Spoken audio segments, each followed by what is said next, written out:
Hello नमस्कार दोस्तों, स्वागत है आपका आज के मुख्य समाचारों की वीडियो में। जी हां दोस्तों, यहां पर आपको देखने को मिलेगी सुबह से लेकर शाम तक की सारी के सारी बड़ी खबरें मुख्य समाचार ब्रेकिंग न्यूज़ अपडेट के रूप में। तो दोस्तों, आप लोगों से रिक्वेस्ट है इस वीडियो को ज़्यादा से ज़्यादा लाइक और शेयर करें, साथ ही हमारे चैनल को सब्सक्राइब करके बेल आइकन का बटन भी दबा दें।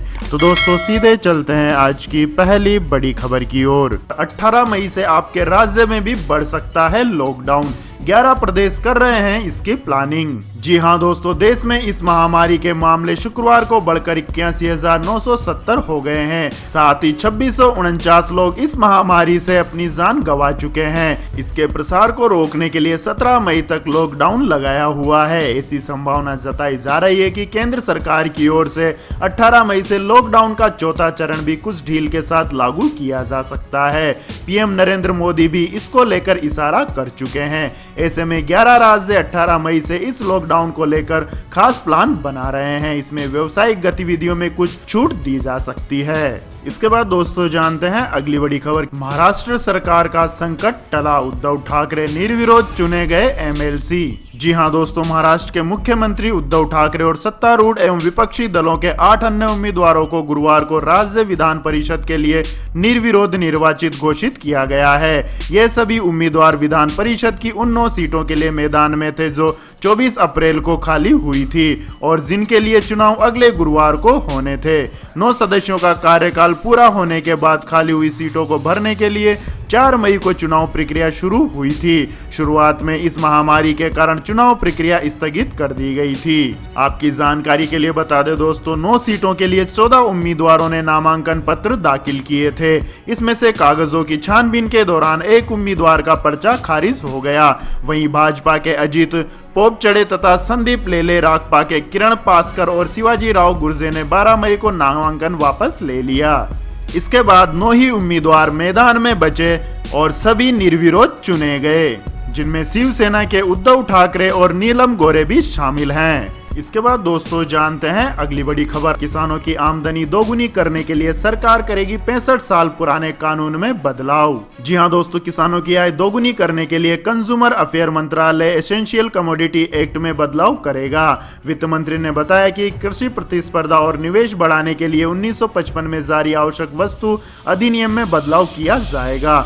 तिलहन, दलहन, अनाज, आलू, प्याज को अब डीरेगुलेट यानी अनियमित किया जाएगा। फूड प्रोसेसिंग के लिए कोई स्टॉक लिमिट नहीं होगी, जिससे निर्यात करने वालों को कोई दिक्कत ना हो। राष्ट्रीय आपदा और सूखा के हालात में सरकार कोई कदम उठा सकती है। आपको बता दें कि मोदी सरकार के दूसरे कार्यकाल में किसानों को लेकर कई फैसले हो चुके हैं। पीएम किसान सम्मान निधि योजना के तहत सभी किसानों को सालाना 6,000 रुपए दिए जाते हैं। इसके बाद दोस्तों जानते हैं अगली बड़ी खबर। 3 करोड़ किसानों को 30,000 करोड़ रुपए मुहैया कराएगी मोदी सरकार, सस्ते दर पर ले सकेंगे लोन। जी हां दोस्तों, किसानों को रबी फसलों की कटाई और खरीफ की बुआई के दौरान राहत देते हुए केंद्र सरकार ने गुरुवार को 30,000 करोड़ रुपए की इमरजेंसी कैपिटल फंडिंग का ऐलान किया है।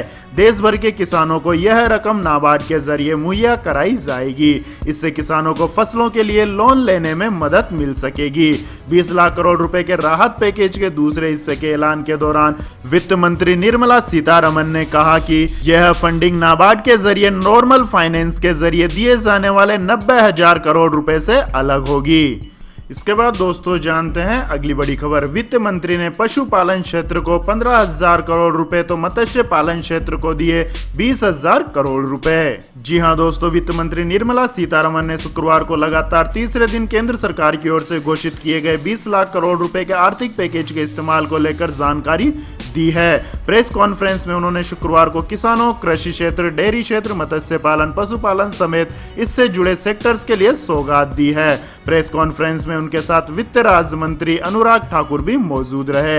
वित्त मंत्री निर्मला सीतारमण ने पशुपालन के क्षेत्र में 15,000 करोड़ रुपए और मत्स्य पालन के क्षेत्र में 20,000 करोड़ रुपए का ऐलान किया है। इसके बाद दोस्तों जानते हैं अगली बड़ी खबर। लिपुलेख विवाद पर सेना प्रमुख का बड़ा बयान, कहा नेपाल ने किसी और के कहने पर जताई आपत्ति।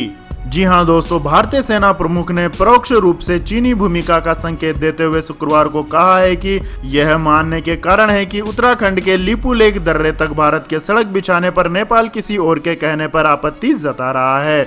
उन्होंने यह भी कहा है कि चीनी सेना के साथ हाल ही की तनातनी पर भारतीय सेना सिलसिलेवार तरीके से निपट रही है। गौरतलब है कि रक्षा मंत्री राजनाथ सिंह ने पिछले हफ्ते उत्तराखंड में 17,000 फीट की ऊंचाई पर चीन की सीमा से लगी रणनीतिक रूप से महत्वपूर्ण 80 किलोमीटर लंबी सड़क का उद्घाटन किया था।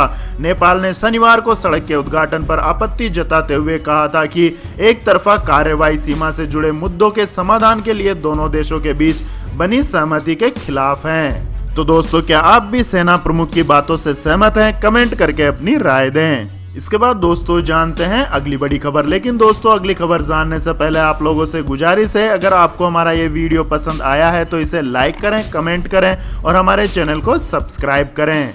तो दोस्तों जानते हैं अगली बड़ी खबर। इस महामारी के संकट के बीच इस राज्य में चक्रवाती तूफान अम्फान के आने की आशंका, 12 जिलों को किया अलर्ट। जी हां दोस्तों, उड़ीसा सरकार ने शुक्रवार को तटीय इलाकों के 12 जिले कलेक्टरों को तैयार रहने को कहा है, क्योंकि बंगाल की खाड़ी के ऊपर एक चक्रवाती तूफान अम्फान घुमड़ रहा है। मुख्य सचिव अमित त्रिपाठी ने यह सुनिश्चित करने के लिए शुक्रवार को एक समीक्षा बैठक की और कहा कि चक्रवात के कारण उत्पन्न होने वाली किसी अप्रिय स्थिति से निपटने के लिए सभी एहतियाती कदम उठाए गए हैं। सभी जिला कलेक्टरों, खासतौर से उत्तर उड़ीसा के जिला कलेक्टरों से कहा गया है कि वे स्थिति पर बराबर नजर रखें।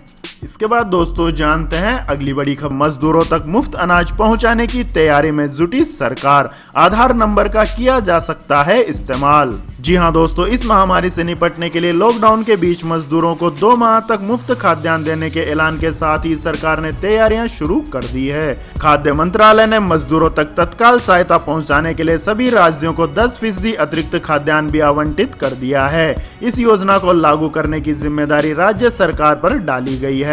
इसके लिए सरकार कुछ दिशा निर्देश जारी कर सकती है। उपभोक्ता मंत्रालय के वरिष्ठ अधिकारी ने कहा है कि राज्यों को मजदूरों की पहचान और उन तक लाभ पहुंचाने के लिए प्रक्रिया बनाने की जरूरत है। इसके साथ राज्यों को इस बात का भी ख्याल रखना होगा कि एक व्यक्ति 2 योजनाओं के तहत मुफ्त राशन ना ले पाए। इसके लिए राज्य सरकारें मजदूरों का रजिस्ट्रेशन का रास्ता अपना सकती है और रजिस्ट्रेशन में आधार नंबर का उपयोग कर सकती है। इसके बाद दोस्तों जानते हैं अगली बड़ी खबर। भारत को फिर मिला वर्ल्ड बैंक का साथ, देश को मिले अरबों डॉलर। जी हां दोस्तों, लॉकडाउन के बीच इस महामारी से लड़ने के लिए भारत को विश्व बैंक से लगातार प्रोत्साहन मिल रहा है। हाल ही में आर्थिक मदद की पहली किस्त देने के बाद विश्व बैंक ने एक बार फिर अपना खजाना भारत के लिए खोल दिया है। विश्व बैंक ने शुक्रवार को इस महामारी के मद्देनजर गरीब कमजोर परिवारों को सामाजिक सहायता देने के भारत के प्रयासों में मदद के लिए 1 अरब डॉलर की सहायता को मंजूरी दे दी है। इसके बाद दोस्तों जानते हैं आज के मौसम अपडेट्स। तो दोस्तों, शनिवार तक अंडमान निकोबार द्वीप समूह पहुंचेगा मानसून। केरल तट तक पहुंचने में हो सकती है 5 दिनों की देरी। जी हां दोस्तों, दक्षिण पश्चिमी मानसून के शनिवार तक अंडमान एंड निकोबार द्वीप समूह और बंगाल की खाड़ी पहुंचने की संभावना है। भारतीय मौसम विभाग ने यह जानकारी दी है। आईएमडी के मुताबिक दक्षिण पश्चिमी मानसून अक्सर 20 मई तक अंडमान एंड निकोबार द्वीप और बंगाल की खाड़ी पहुंच जाता है और उसके बाद ये 10 से 11 दिनों में केरल में दस्तक दे देता है। आईएमडी ने आज केरल में मानसून के पहुंचने का अनुमान जारी किया। आपको बता दें कि दक्षिण पश्चिमी मानसून को खरीफ फसल जैसे धान, मोटे अनाज, दालों और तिलहन बोने के लिए अहम माना जाता है। केरल में मानसून की शुरुआत 1 जून से हो सकती है, जिसके बाद ये कयास लगाए जा रहे हैं कि इस बार देश में 4 महीने तक बारिश का मौसम रहेगा। इसके बाद दोस्तों जानते हैं अगली बड़ी खबर। ट्रंप ने चीन को दी सबसे बड़ी धमकी, अंतर्राष्ट्रीय रिश्तों में आ जाएगा भूचाल। जी हां दोस्तों, अमेरिका ने इस वक्त चीन के खिलाफ सबसे ज्यादा आक्रामक रुख अपनाया हुआ है। अमेरिका में बढ़ते इस महामारी के मामलों के लिए सिर्फ चीन को ही जिम्मेदार मान रहा है। अब अमेरिकी राष्ट्रपति डोनाल्ड ट्रंप ने दुनिया भर में इस महामारी के फैलने के मद्देनजर चीन से सारे रिश्ते तोड़ने की धमकी दे दी है। जानलेवा संक्रमण से दुनिया भर में तकरीबन 3 लाख लोगों की जान जा चुकी है, जिसमें 80,000 से ज्यादा अमेरिकी शामिल है। डोनाल्ड ट्रंप ने एक न्यूज एजेंसी को दिए गए साक्षात्कार में कहा कि कई चीजें हैं जो हम कर सकते हैं, हम सारे रिश्ते तोड़ सकते हैं। पिछले कई हफ्तों से राष्ट्रपति पर चीन के खिलाफ कार्रवाई करने का दबाव बढ़ रहा है। सांसदों और विचारकों का कहना है कि चीन की निष्क्रियता की वजह से वुहान से दुनिया भर में यह महामारी फैली है। इसके बाद दोस्तों जानते हैं अगली बड़ी खबर। सुप्रीम कोर्ट ने निजी कंपनियों और फैक्ट्री मालिकों को दी बड़ी राहत। जी हां दोस्तों, लॉकडाउन में बंद पड़ी प्राइवेट कंपनियों और फैक्ट्रियों के मालिकों को सुप्रीम कोर्ट ने बड़ी राहत दी है। सुप्रीम कोर्ट ने निजी कंपनियों और फैक्ट्रियों के कर्मचारियों को वेतन देने के सरकार के आदेश के खिलाफ दायर याचिका पर सुनवाई करते हुए केंद्र सरकार से जवाब मांगा है। इसके साथ ही यह आदेश दिया है कि इस दौरान किसी भी कंपनी या फैक्ट्री प्रबंधन के खिलाफ कोई कार्रवाई नहीं की जाएगी। इसके बाद दोस्तों जानते हैं अगली बड़ी खबर। मोटोरोला एज प्लस 19 मई को भारत में होगा लॉन्च। जी हां दोस्तों, स्मार्टफोन बनाने वाली कंपनी मोटोरोला इंडिया 19 मई को भारत में अपना नया smartphone Motorola Edge plus launch करेगी। ई कॉमर्स प्लेटफॉर्म फ्लिपकार्ट पर मोटोरोला एज प्लस का टीजर जारी हुआ है। मोटोरोला एज प्लस 19 मई को 12 बजे लॉन्च होगा। फोन की लिस्टिंग में कीमत और अन्य डिटेल्स की जानकारी नहीं है। अमेरिका में मोटोरोला एज प्लस स्मार्टफोन को $999 यानी करीब 75,300 रुपए में लॉन्च किया है। भारत में भी इसी प्राइस टैग के साथ फोन को लॉन्च किया जा सकता है। तो यह थी दोस्तों आज की सभी महत्वपूर्ण बड़ी खबरें। तो दोस्तों आपको हमारा यह वीडियो कैसा लगा कमेंट करके जरूर बताएं और हमारे इस वीडियो को अधिक से अधिक लाइक और शेयर करें। साथ ही हमारे चैनल को सब्सक्राइब करके बेल आइकन का बटन भी दबा लें। धन्यवाद। जय हिंद, जय भारत, वंदे मातरम।